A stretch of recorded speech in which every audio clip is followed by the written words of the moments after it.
HR leaders, what's on your mind these days? Is it AI? Is it the economy? The talent market? Remote work? Retention? DEI? Pay transparency? New laws? Our 2024 Workplace Trends Report outlines how HR leaders are thinking about these challenges and what they believe will help their organizations overcome them. Want to find out what they said? Head on over to peoplemanagingpeople.com/Workplace Trends 2024 and download the report to find out.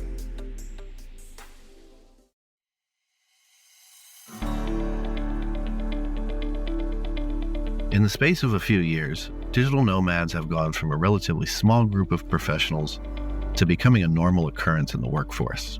More than 17 million Americans now call themselves digital nomads as they navigate remote working environments.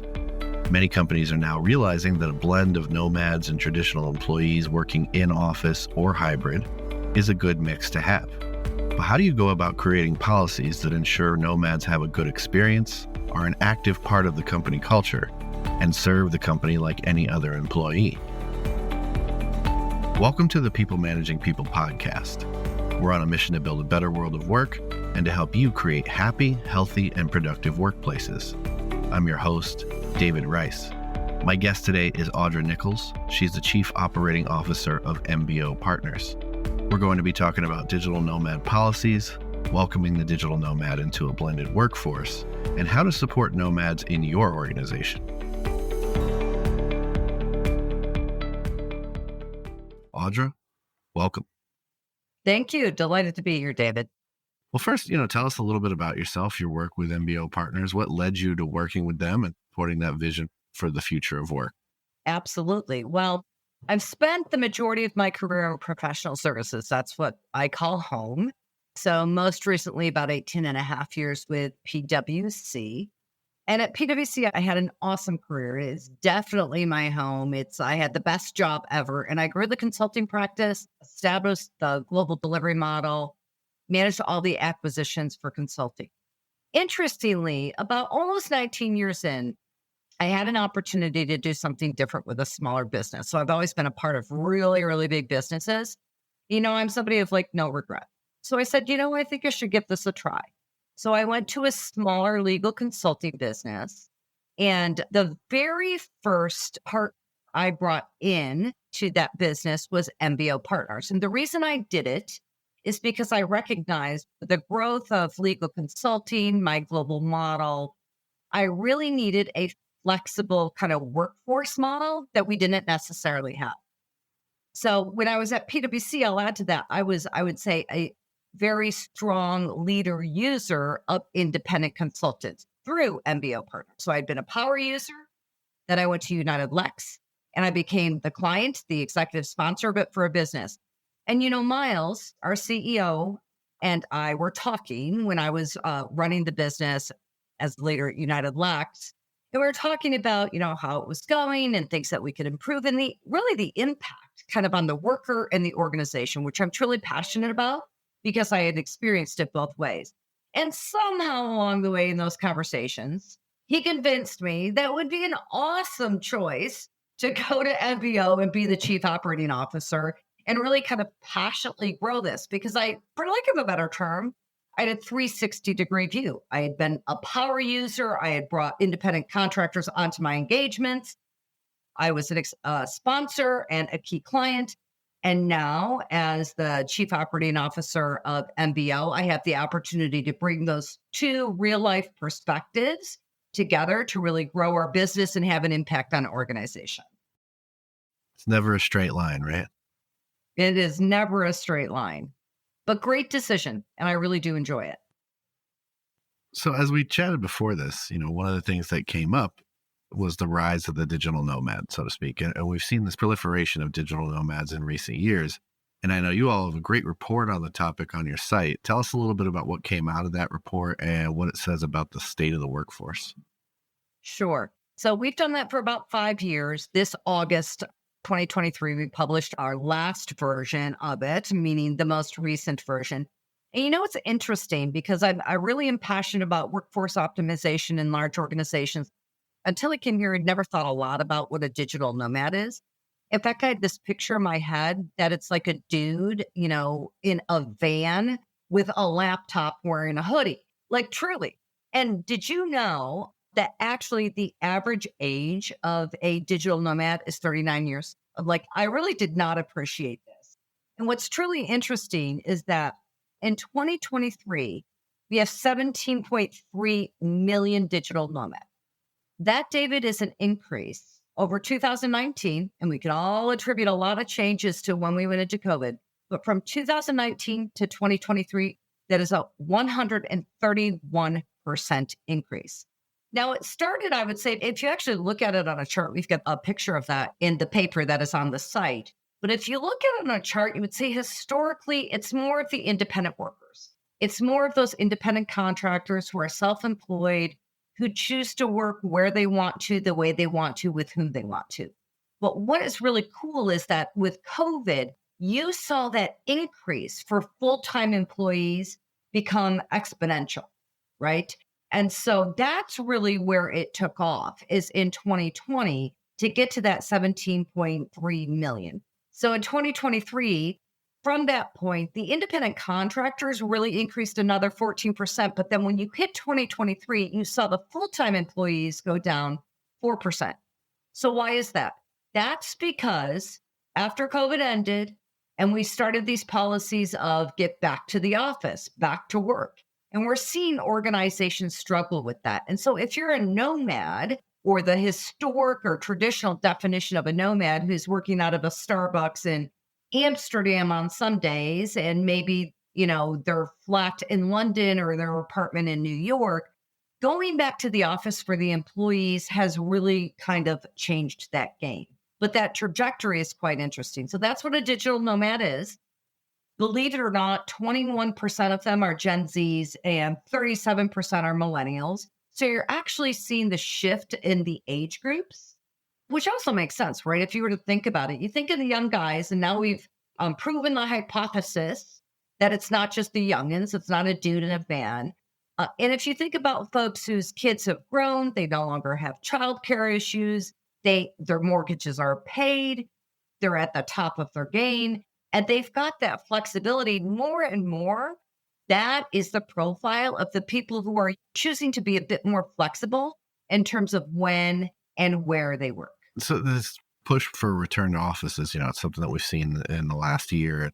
There's kind of an interesting term that's come out of it, and that's the tethered nomad. Can you sort of define that for us and tell us a little bit about how that is influencing worker behaviors? Yeah, the tethered nomad means somebody who now has to be somewhere for a period of time. So 80% of the US workforce right now has gone back to some type of in-office requirement. There are not all 5 days in the office. Even if you think of most of your colleagues, there are a number of folks who have to be in the office 2 to 3 days. So what that's done is it's really changed kind of the choices that a nomad has, because they want to be a part of that and they need to be a part of that. So for example, in our report, there's less and less who will spend more time overseas if they're US based.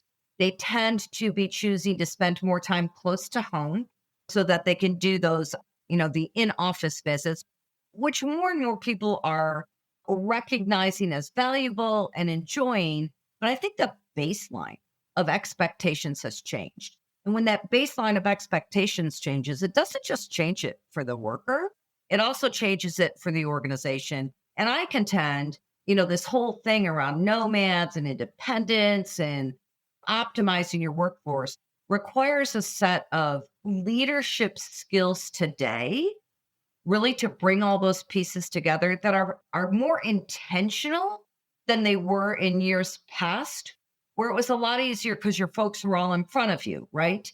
As we went through COVID, as a leader today, we need to have different skills and be more intentional about how we bring these different personas of worker together to actually deliver to our clients. From a policy perspective, embracing digital nomads has some considerations that come along with it. Things like tax laws, jurisdictions for labor laws come to mind. So what sort of considerations do employers need to keep in mind around these things as they write a digital nomad policy? Yeah, I would say I'm neither a lawyer nor I am an accountant. I've been around both for a very long time. As I say that, right? It's funny because I came from professional services, which is accounting based, and then went to a legal services firm and worked with lawyers. But I think there's a couple of things that you need to think about, and you really do need to consult the professionals. If you just let it be and are not intentional about understanding of those regulations, the tax implications to bear, as an organization, you can end up in the wrong place because there are tax laws. They're not even tax laws of somebody traveling to other countries from like a global mobility perspective. But if you are working for a period of time in a particular state or a particular county, or sometimes even a particular city, their tax laws are different, right? So you need somebody who actually knows that. You know, what's interesting is it's something like 17% of folks who reported as being digital nomads actually say they don't let their manager know. That could become quite problematic. Problematic not only from a compliance perspective, but also from a safety perspective. 14% of them do let their managers know, but they don't know if they necessarily have a policy. So I'll take it from two lenses. As an organization, you really need a partner like MBO Partners who understands the compliance associated with that because it changes how you pay people. It changes if they're W-2s or they're 1099s. It changes where they work and how they work. So that's number one. From a safety perspective, if you think about it, you don't want to just find out one day that one of your workers, whether they be an employee or an independent contractor, is working out of Turkey and you don't know. What happens if they get sick? What happens if there's a problem? They're on your watch. It's your accountability. So good, big organizations track that, right? I know when I worked in professional services, wherever I was tracked. And I always knew that if there was a problem, I had an approach to handle that. So there are multiple things to consider. Kind of how you use technology. We can talk about that if you want. That's also another thing to consider as people are out working. Like, do you think about it, David, when you want to go to a Starbucks and sit and work? Are you trained? Do you naturally turn your VPN on? And do you understand the risks that are being taken when you're sitting there at Starbucks and you don't have your VPN on and you happen to be working on a client spreadsheet? So all of these things should be in a policy. I would say how that policy is built and applied to your organization is something you as leaders need to determine with those professionals. You really don't want to over pivot, right? We don't want to micromanage our workers. We get the best of our workers when they're empowered to deliver their skills in the environment that makes them most productive. But you do need to kind of draw lines and boundaries and then have a very pragmatic way that you're going to engage your workforce to understand and comply with them without feeling like they're being overburdened. Yeah, absolutely. That's interesting because recently we put up an article on the website about, sort of business continuity across international lines. And there was a scenario that the author had painted that I thought might be very real right now where a conflict happens. So something like Israel, right? How do you get your people across borders and handle that situation? And when you said that the percentage of folks that aren't telling their manager, wow, that's actually very dangerous. And it actually speaks to what I said earlier about the requirements of a leader in terms of connecting with your workers, whether they're employees or they're contractors, and really creating an environment of trust. I really do believe it's far more critical today than it certainly was years ago. I will say to my people, like, I don't care if you work on the moon, but you need to be available in this time. You need to get your work done. We would always talk about it. And I would understand what I needed to put in place. If you've worked globally, different time zones, I've worked globally for a very, very long time. And trying to get from somebody from Sydney, Australia, and the Pacific time zone and London and India on a phone is impossible. So you set your alarm for 2:00 in the morning and you get up and you do it, right? So that engagement of your workers, no matter what it is, and that trust that you have to build so that they can perform at their best, I think requires far more instinctive and compassionate, yet very direct skills from a leader today than we have seen in years past.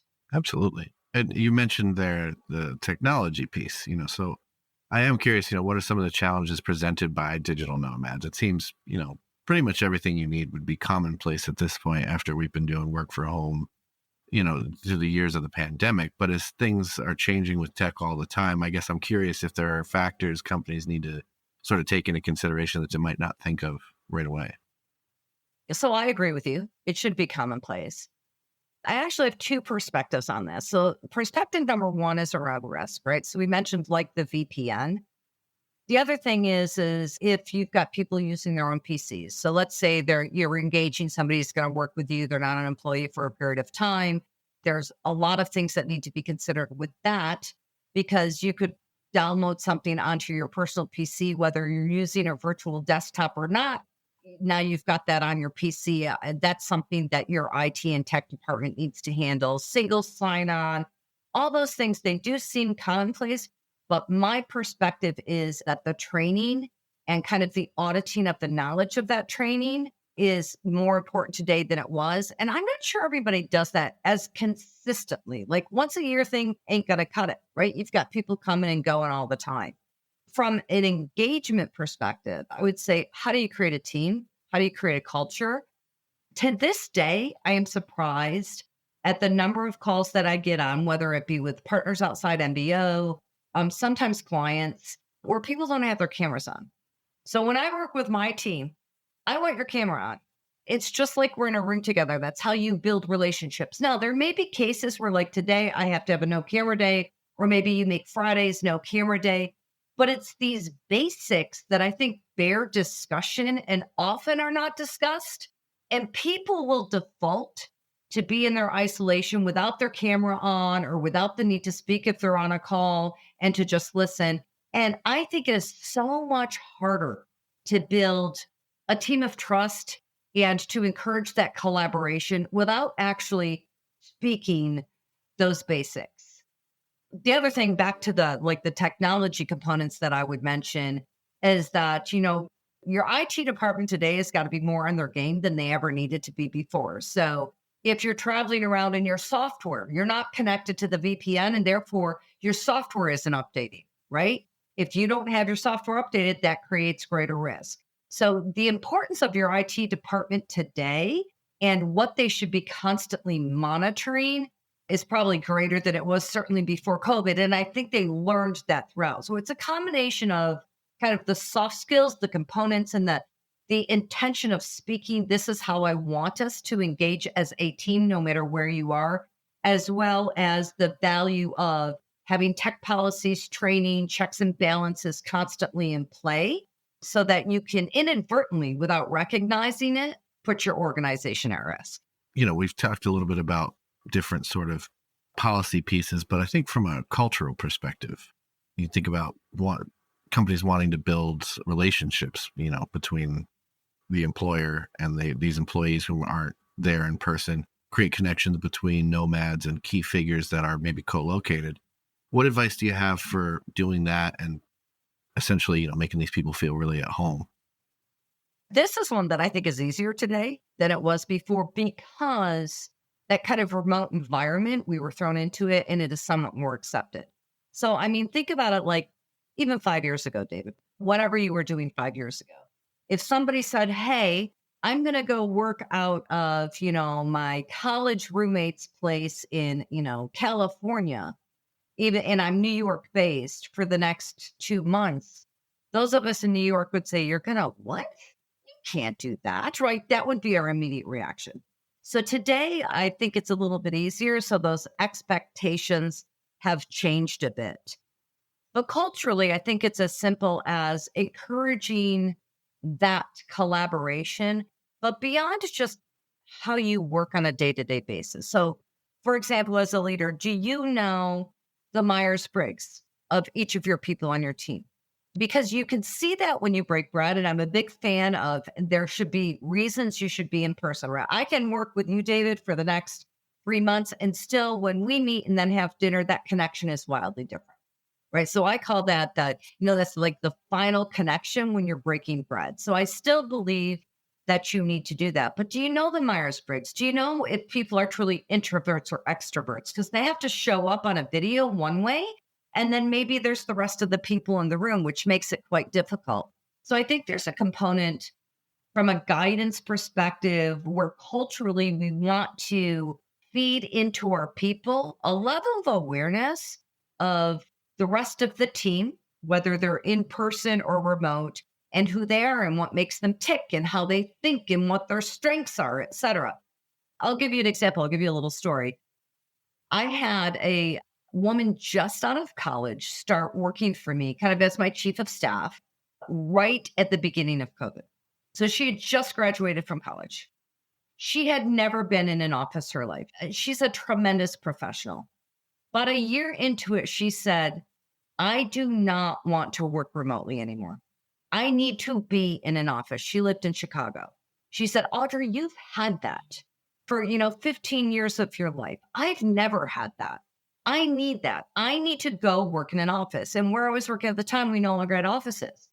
So I supported her in her desire to find a role where she could take the train to her office 2 to 3 days a week. She didn't want to work 5. She had just gotten a puppy, 2 to 3 days a week, where she was in an office working with people and breaking bread. If we didn't have that relationship, she would have just resigned and left. Instead, she said, this is what I need. And I worked with her. I'm feeling very comfortable and understanding where she was in her career, how her career may change. And I was so appreciative of her willingness to be forthright with me that I could actually participate with her to help her find that next opportunity and to help her grow. I do agree with you. It's just different sometimes when you've actually met, like I've been doing remote jobs for the last 4 years, like a lot of people. And it's interesting, like as I came here, I was here for like a month and we all went into to a summit in Mexico and meeting everybody there, going out to eat. Like you said, you have that interaction. When you get back on the remote calls, you show up a little bit differently, because like now I'm a whole person. Yep, you're a little more relaxed. There's a little more humor. I'm a big believer in humor in terms of how you work. So I think this digital nomad concept that we've been talking about for years is, in terms of not being in the same location, the last couple of years has helped us with that. And it's actually helped us recognize kind of the interplay that is required to build that holistic team. Yeah, I think it's just important that I think you can have fully remote teams and it works, but there has to be moments for them to sort of tear down the wall and to really become human to each other. That way, when you do get back in that setting, it's like the wall doesn't even exist anymore. Exactly. And, you don't even have to do that through work. So think about it. I've done this just recently. A woman who worked with me, who was an independent contractor, but worked remotely a couple of years ago, who tends to travel. I get a phone call that says, hey, I'm going to be in Florida. How about I stop by? So these are people I haven't worked with for years, but because they've got that ability to move around, still working wherever they are, then that connection, she came and we had dinner and we had lunch. And this is somebody who I haven't worked with for 4 years who is willing to do that. So makes a difference. I think at this point, a lot of companies are kind of, and you kind of tell me if I'm misreading it, but it feels like they're realizing that they kind of need or want is to create a mix of folks who are working remotely and those who can adopt either hybrid or in-office working environments. I guess, what advice would you give for folks who are looking to create that mix of talent working in different ways and how that plugs into strategies for optimizing the workforce?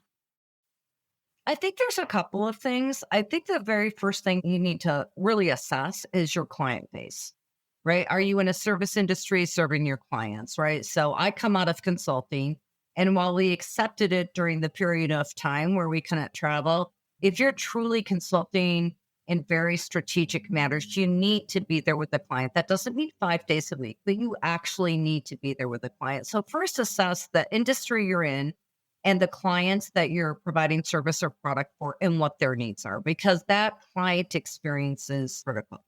Then when you look at the employee experience, don't overlook that mix of remote, in person, whether it be employees or independent contractors, and what that does to the mixture of how you shape your teams, right? So you may not want a fully remote team. If you're in consulting, you can't necessarily have that. You're bringing together multiple components, but you really also need to think about the career path.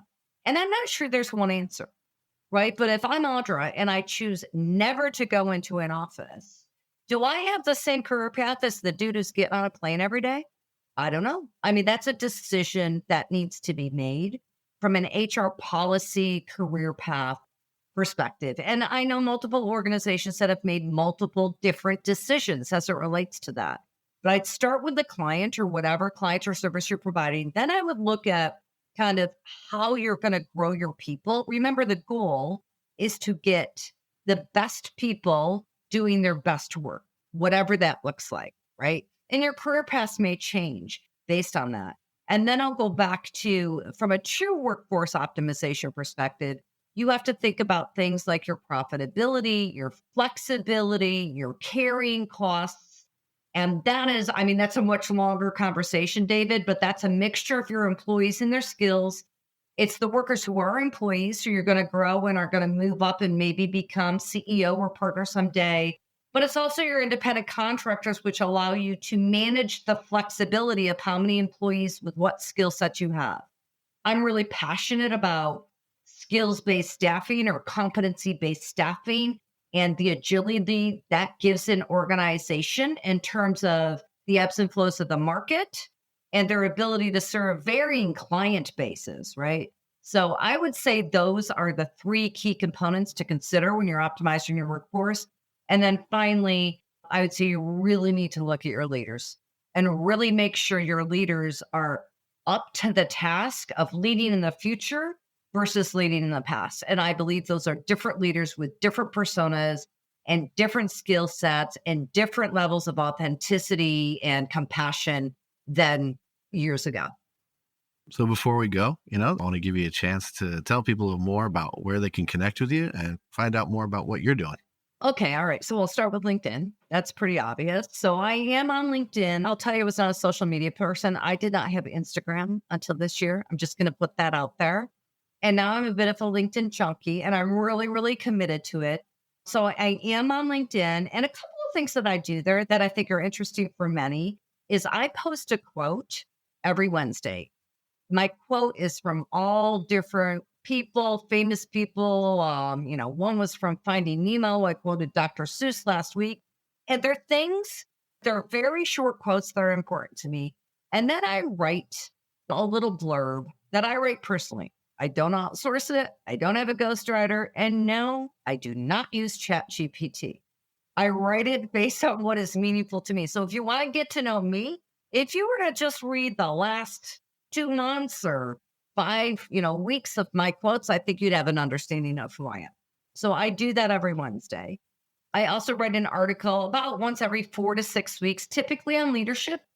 And I try to embed in there like my personal experiences. I do that as well. I am a member of Chief, and I will tell you, so I've been a member of Chief for maybe a year and a half now. And I'm a member of the C-suite part of Chief. We meet monthly. I have to tell you that those executive women from all different organizations who I've never met before in my life and only met virtually feed my soul, and they make me better every day. So if you're in Chief, I am active in that.